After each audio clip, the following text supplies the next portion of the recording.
Marcus Davis had built a consulting firm from nothing, but success never erased the memories of struggle etched into his bones. He still remembered the nights counting coins, holding his infant daughter Lily, wondering how he'd make rent. Maybe that's why he noticed him immediately that afternoon at Riverside Bistro. A woman in a faded blue dress and a small girl with tangled blonde curls standing at the hostess stand, scanning the menu with the haunted precision of someone measuring every dollar. Across the room, Lily, 7 years old and cheerful, munched on her fries. The little girl's eyes fixed on her plate, golden chicken tenders, crisp and steaming. Hunger radiated from that gaze, quiet and raw. "Daddy," Lily whispered, "why is that girl looking at my food?" Marcus smiled softly. Maybe she's just curious. But he knew better. He'd worn that same look once, outside a bakery, when all he had was pocket change and a hungry baby. The woman, Sarah, he heard the waiter call her, spoke softly, pointing to the cheapest item. When the waiter returned and murmured something, her shoulders hunched. She gathered her purse, took her daughter's hand, and turned toward the door. The little girl, Emma, glanced back one last time at Lily's plate. That look, pure hunger mixed with resignation, broke something open inside Marcus. "Stay here, sweetheart," he said, rising quickly. He caught them at the door. "Excuse me, wait, please." Sarah froze, eyes wary, the look of someone who had learned kindness could cut deepest.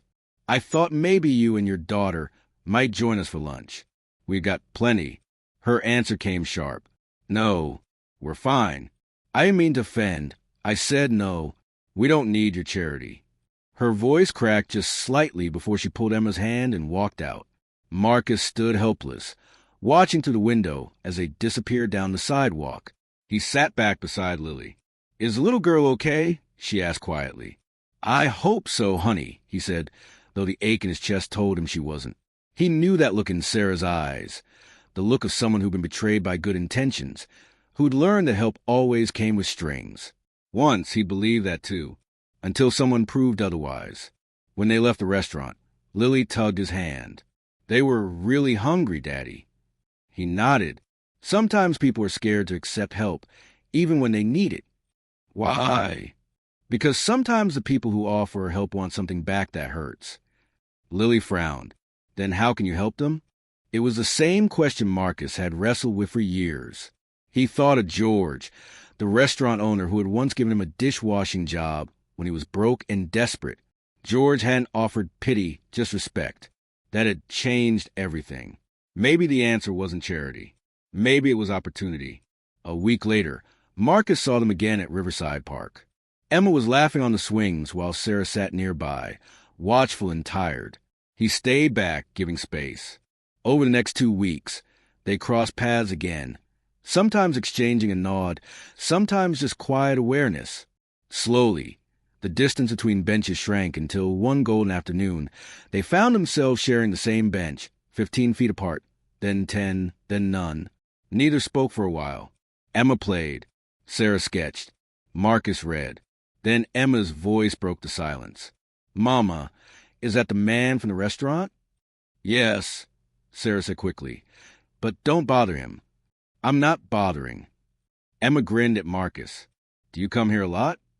"I do. My daughter goes to school nearby." "The one with the chicken tenders?" she said proudly. "I'm Emma." He smiled. "Her name's Lily. She loves swings too." Sarah's tone softened. "Emma, come here." When the little girl obeyed, she looked at Marcus directly for the first time. "I appreciate you've been respectful, but I can't accept help. I've made that mistake before. It cost me everything." Marcus listened silently, letting her decide how much to share. She did, piece by piece. 2 years ago, Emma's father had walked out without warning. Sarah had been a stay-at-home mom. No work history, no references. She tried everywhere. No one hired her. Then she met Richard, a businessman who offered her a job with good pay and flexible hours. "It felt like a miracle," she said bitterly. It wasn't. His favors turned demands, small at first, then personal. When she refused, the kindness vanished. He ruined her reputation, ensuring no one in his network would hire her. She lost her apartment, spent 4 months in a shelter, finally finding work in a laundromat that paid cash under the table. "It's not enough," she said, her voice shaking, "but at least I don't owe anyone anything." She met Marcus's gaze, tears bright. "So when you offered help, I kept waiting for the catch. Nobody helps for free. There's always a price." He let the silence settle before speaking. "I'm sorry that happened to you. I'm not going to tell you I'm different. Words are cheap. Richard probably said all the right things too. But I know what it's like." He told her about sleeping in his car with baby Lily, about George, the man who'd given him not charity, but a job and dignity. "When I asked I'll repay him," he said, "when you can help someone else, that's the payment." Marcus met her eyes. "I'm not offering favors. I'm offering a job interview. Real pay, real work. You'd earn every dollar." Sarah blinked, uncertainty and hope warring behind her expression. "Why? Why me?" "Because George did it for me. Because Emma deserves more than struggle. Because you fought too hard to give up now." She hesitated, then whispered, "I need to think about it." "Of course." He set a business card on the bench. "If you want to interview, call me. If not, that's okay too." 3 days later, his office phone rang. "Mr. Davis? This is Sarah Mitchell. I'd like to schedule that interview." When she arrived, 15 minutes early, resume trembling in her hands, Marcus treated it like any other interview. Her answers were thoughtful, articulate. She was intelligent, capable. He offered her the job, not out of pity, but because she'd earned it. "There's a 3-month probationary period," he explained. "Read the contract carefully. I want you comfortable." She scanned it, brow furrowed. "This is fair. It's meant to be. I expect hard work and honesty. Nothing more, nothing less." For the first time, she smiled. "Good. I wouldn't respect you if you weren't." She started Monday. Marcus treated her exactly like everyone else, professional, demanding, fair. Slowly, the tightness in her shoulders eased. She began contributing ideas, laughing occasionally, staying late when needed. Trust grew, quietly and steadily. Then came the night everything changed. 6 weeks into the job, Marcus's phone rang after hours. Sarah's voice trembled on the line. "Mr. Davis, I'm so sorry, but Emma's sick. High fever, trouble breathing. I'm taking her to the ER, but I don't have anyone to watch her tomorrow. I know I shouldn't ask for time off, but Sarah," Marcus interrupted gently. "Stop. Take Emma to the hospital. Don't worry about work. But the contract—" "I don't care about the contract. Your daughter comes first. Always." There was silence, then a choke breath. "Okay, thank you. Which hospital?" "County General. I'll meet you there." "You don't have to. I'm coming. Not as your boss. As a friend." 20 anxious minutes later, Marcus found her in the ER. Emma lay pale, her breathing shallow. Sarah sat beside her, whispering comfort, face drawn tight with fear. "They think pneumonia," she said hoarsely. "But I don't have insurance. I don't know how I'll pay." "Let me worry about that," Marcus said quietly. "I can't let you do that. I can't owe you. This isn't a favor, Sarah. I'll cover the bill, and you'll never owe me a thing. Not gratitude. Not loyalty. Nothing. Why would you do that?" Tears welled. "Because I can. Because George once did it for me. And because Emma deserves care. That's it." She shook her head, trembling. "I don't know how to accept this." "Then don't accept it for you. Accept it for Emma. She shouldn't suffer because you're afraid of being hurt again." Something in her broke. "Okay," she whispered. "For Emma." Marcus stayed. Through paperwork, through the night, Emma was admitted. Antibiotics started. Slowly, her breathing eased. Marcus sat in the hallway, visible through the glass. A quiet, steady presence. At dawn, Emma's fever broke. She opened her eyes and smiled weakly. "Hi, Mama." Sarah burst into tears. "Hi, baby." Emma blinked at Marcus. "Is that the man with the daughter who likes swings?" "Yes, sweetheart. He seems nice. Like you." Sarah looked up. Her face was streaked with tears, but when she smiled, it was genuine. "Thank you. For showing up. For staying." Marcus smiled softly. "You weren't wrong to protect yourself, Sarah. You were just waiting for proof that good people still exist." Emma recovered faster than expected. Within days, her color returned, and her laughter filled the hospital room again. Marcus checked in daily, not to intrude, but to make sure they had everything they needed. When the hospital finally discharged Emma, Sarah stood by the doorway clutching the paperwork. "Mr. Davis," she said quietly, "I don't know how to thank you."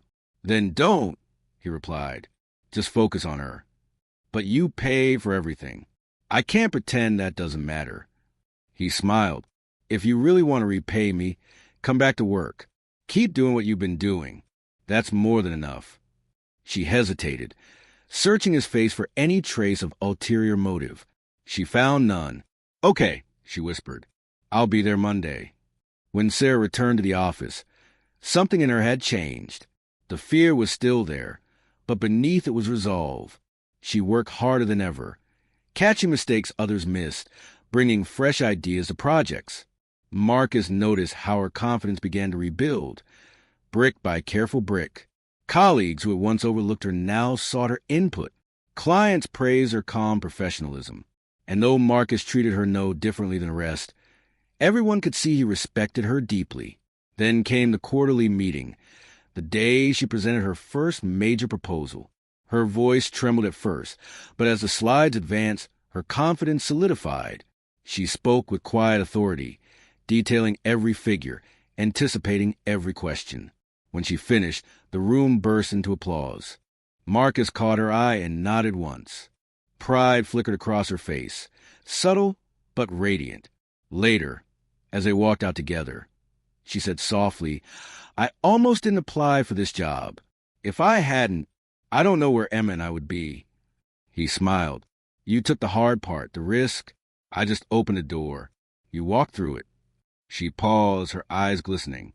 "It's been a long time since I believed someone could open a door without slamming it in my face." "Some doors stay open," he said. "You just have to find the right ones." Over the next months, life slowly took on rhythm.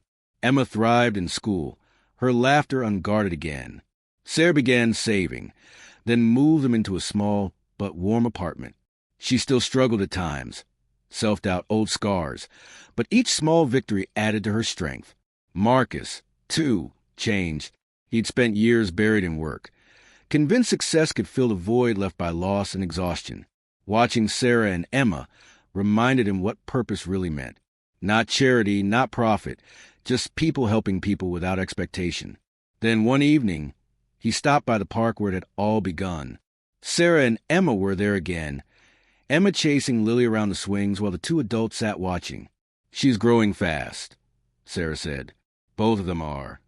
They have a way of doing that." Marcus said with a chuckle. Silence settled comfortably between them. Then she turned to him, voice thoughtful.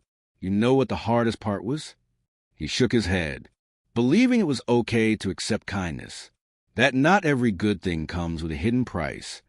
Marcus looked at her. "You didn't just accept it. You earned it.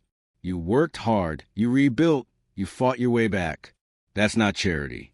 That's strength." She smiled, eyes soft. "Maybe, but you reminded me that strength doesn't mean doing everything alone." For a long moment, neither spoke. The sun dipped lower, painting the sky in gold. Emma and Lily laughed as they swung side by side. "George would have liked you," Marcus said finally. "George, the man who helped me when I was where you are now. I told you, he gave me my first real chance." "What happened to him?" Marcus smiled faintly. "He passed a few years ago. But he said something I'll never forget. The best way to thank someone is to become the reason someone else believes in kindness again." Sarah nodded slowly. "Then you've already done that." A few months later, an opportunity arose. A new branch opening across town. Sarah applied for the position of assistant manager. She walked into Marcus's office, hands trembling, resume clutched tightly. "I know I haven't been here long," she said, "but I think I'm ready. I want to help other people the way you helped me." Marcus studied her for a long moment. You don't need to convince me, he said. You've earned this. Her breath caught. Really? He nodded. Really? You're exactly the kind of person this company was built for. Someone who knows what it means to start over. She exhaled shakily, smiling through tears. Thank you. No, he said gently. Thank George. On her first day as assistant manager, Sarah arrived early. The office was quiet, sunlight slanting through the blinds. She pinned a small photo of Emma to her desk, a reminder of how far they'd come. That afternoon, a new applicant walked in, a nervous young man with torn sneakers and a resume that looked handwritten. Sarah recognized the look in his eyes instantly. Fear, exhaustion, pride barely holding him upright. She offered him a seat, a bottle of water. Don't worry, she said kindly. Everyone starts somewhere. When he hesitated a hand over his resume, she smiled softly. It's okay. I've been where you are. He blinked. Really? Yeah, she said. And someone once believed in me before I believed in myself. Later, after the interview, she called Marcus. I think I found someone good, she said. Rough edges, but hungry to prove himself. Marcus chuckled. Sounds familiar. Sarah smiled, glancing at the empty chair across her desk. The one she'd once filled, terrified, clutching her own resume. Yeah, she said quietly. I think George would have approved. Months passed, and the branch flourished under Sarah's leadership. Emma grew into a confident, bright child who often visited the office after school. Marcus would drop by sometimes, watching from a distance as Sarah guided her team with the same steady patience she'd once been shown. One evening, he found her sitting alone at her desk, reviewing paperwork. You stayed late, he said. She smiled. Old habits die hard. He nodded toward the framed picture on her desk, her and Emma both laughing. You did it. She looked up at him. We did it. For a moment, neither spoke. The office hummed softly, the sound of computers, the faint buzz of city life outside. Then Marcus said quietly, Do you ever think about that day at the restaurant? Every time I see someone struggling to accept help, she said, I remember how scared I was, how much I hated feeling small. And then I remember you walking up, offering help without taking anything away from me. He smiled. That's the point. Real kindness doesn't make people feel small. A year later, the company held its annual dinner. Marcus stood on stage, addressing the crowd. This year, we're honoring someone who reminds us what this company stands for: resilience, compassion, and the belief that no setback defines your future. Sarah Mitchell, please come forward. Applause thundered through the room. Sarah rose, stunned, cheeks flushed. Marcus handed her the award, his voice steady, for proving that sometimes the people who've been through the most carry the greatest strength to lift others. Sarah's eyes glistened. She stepped up to the microphone. I used to think kindness was weakness, that it always came with strings. But tonight, looking at all of you, I realize kindness is strength, real strength, because it means believing again after being broken. Her voice wavered as she looked at Marcus. You once told me someone helped you when you had nothing. Well, now you've helped me. And I promise, this won't end with me. I'll keep it going. The room erupted in applause again, louder than before. After the event, Marcus stood outside under the cool night sky. Sarah joined him, holding the award. You changed my life, she said quietly. He shook his head. You changed your own. I just reminded you it was possible. She smiled. Still, thank you for seeing me when no one else did. He looked out at the stars. That's what George did for me. Guess we're both just passing it on. For a while, they stood in silence, the world humming softly around them. Then Sarah said, Maybe that's what life's about, not fixing people, but reminding them they're not alone. Marcus nodded. Exactly. They watched as Emma and Lily played nearby, their laughter echoing under the city lights. Bright, free, and full of the kind of hope only children carry without effort. And for the first time in years, Marcus felt complete, not because of success or money, but because he'd finally kept his promise to George and to himself. He'd paid kindness forward, and in doing so, he'd helped someone else believe again.